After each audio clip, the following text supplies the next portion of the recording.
अगले 5 साल 10 साल में बिहार को सुधारा जा सकता है और बिहार भी देश के विकास करने वाले राज्यों की श्रेणी में खड़ा हो सकता है। आज की जो स्थिति है वो भयावह है। आंकड़ों में जितना बिहार गरीब दिखता है उससे बहुत ज्यादा गरीब और परेशान बदहाल बिहार नीचे है। लेकिन सुधर नहीं रहा है। सुधर इसलिए नहीं रहा है कि उस तरह का कोई बड़ा सामाजिक राजनीतिक प्रयास नहीं हुआ है, और जो दल यहां पर पिछले कई दशकों से राज कर रहे हैं वो कहीं ना कहीं अपने व्यक्तिगत स्वार्थ में उन्होंने इस तरह का कोई प्रयास नहीं किया या होने नहीं दिया। लेकिन मेरा ऐसा मानना है, जो आपने कहा, कि बिहार में लोगों की समझ में कोई फेर नहीं है, लोगों की चेतना थोड़ी दब गई है।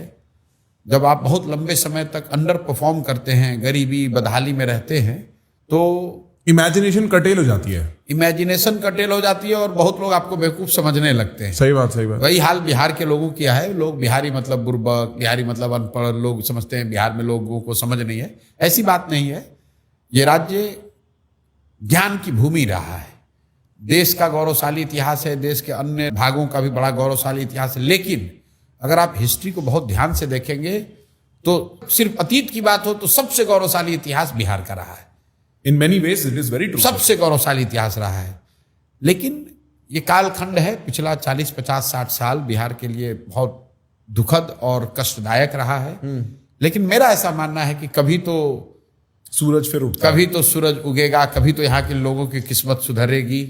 और अगर वो सुधरनी है तो प्रयास तो लोगों को यहीं पर करना पड़ेगा। हम लोग उस प्रयास में एक तरीके से कैटलिस्ट की भूमिका में हैं, अपनी जिम्मेवारी समझ के इसको कर रहे हैं। राजनीति करने नहीं आए, एमएलए एमपी बनने नहीं आए। जितनी शोहरत, नाम, सुविधा लोग एमएलए एमपी मंत्री बनकर हासिल कर सकते हैं, हाँ। उससे बहुत ज्यादा भगवान ने दिया है जी। और ये कोई अहंकार का विषय नहीं है। ये self awareness that makes me only humble and to some extent responsible, कि अगर हम लोग यहीं जमीन से उठकर कुछ हासिल कर लिए हैं और अगर मैं अपने राज्य, अपने लोगों, अपनी मिट्टी के लोगों की जिंदगी को सुधारने के लिए प्रयास नहीं करूंगा तो कौन करेगा? कई लोगों को लगता है अरे आया है मुख्यमंत्री बनने आया है, उनको कोई समझ नहीं है। मेरे भाई, अगर मंत्री बनना होता तो 2015 में तो मैं चुनाव यहां जीत गया था, 190 सीट आई थी। मैंने बैठ के नीतीश कुमार के साथ कैबिनेट बनवाया, मैंने 7 निश्चय की परिकल्पना कराई, मैंने बिहार विकास मिशन की स्थापना करवाई। चाहता मैं भी बन जाता यहीं पर। मैं एक दिन भी नहीं रहा, मैं चला गया छोड़ के। मेरी कभी दिलचस्पी इसमें नहीं थी कि बिहार में मैं कोई पद लेकर यहां राजनीतिक ओहदे पर बैठूं। उस समय मुझे ऐसा लगता था 14-15 में कि नीतीश कुमार में शायद वो क्षमता है, वो जज्बा है, वो सुधार रहे हैं और हम लोग करने के लिए पूरा दुनिया है, क्या जरूरत है आके बिहार में राजनीति करने की।